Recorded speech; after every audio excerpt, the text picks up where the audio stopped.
అమ్మ చిన్నదమ్మా పైన ఫోన్ మాట్లాడుకుంటుందా? వెళ్ళి గంట అయినట్టు ఉంది. ఎక్కడికి? ఫ్రెండ్ ఇంటికా? నేను దింపుతాను ఆగు. పద. ఇంటి వెళ్ళిపోయిందా? చొక్కా మార్చి లోపల చెక్ వేసింది ర్యాపిడోలో. అమ్మ సంథింగ్ ఈజ్ రాంగ్. ఈ మధ్యన కొత్తగానే కొరియన్ సీరియల్ చూడటం స్టార్ట్ చేసింది. నైట్ అంతా కూర్చొని చూస్తుంది. ఎవరో సాయి అంట, తెగ ఫోన్ చేస్తున్నారు. ఆడసాయా మగసాయా? మగసాయ అయ్యి ఉంటాడులే, ఎమోజీలు ఉన్నాయి కదా. ఎక్కడి నుంచి వస్తున్నావు? స్పెషల్ క్లాసా? స్పెషల్ క్లాస్కి అంత స్పెషల్గా రెడీ అయ్యాలేటి? వెళ్ళు అమ్మ నీ కోసం పకోడీలు ఆడుతుంది ఏడు కానీ. గేట్ అయ్యి. ఇంకేంటి పానీపూరి కూడా బండి మీద వెళ్ళిపోలేటి? దిగుతున్నావులే. ఇదిగో సాయి విత్ ఎమోజీస్ అంట.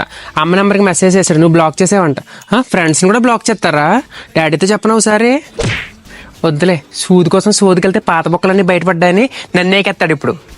మొన్న మంగళవారం అని కూడా చూడకుండా మటన్ బిర్యానీ తిని మల్టీప్లెక్స్లో మనసంతా నువ్వే రీ రిలీజ్కి వెళ్ళావంట కదా. ఏంటి సంగతి? ఎవరు చెప్పారు కాదు, ఎవరితో వెళ్ళావో చెప్పు. ఏంటి మురారి రీ రిలీజ్ రోజు మన ఇద్దరం థియేటర్లో పెళ్లి చేసుకున్న వీడియో బయటకు వచ్చేసిందా? ట్విట్టర్లో పెట్టింది మా చెల్లి. సిన్నికి ట్విట్టర్ అకౌంట్ కూడా ఉందా? సిన్ని కొంప ముంచేసా.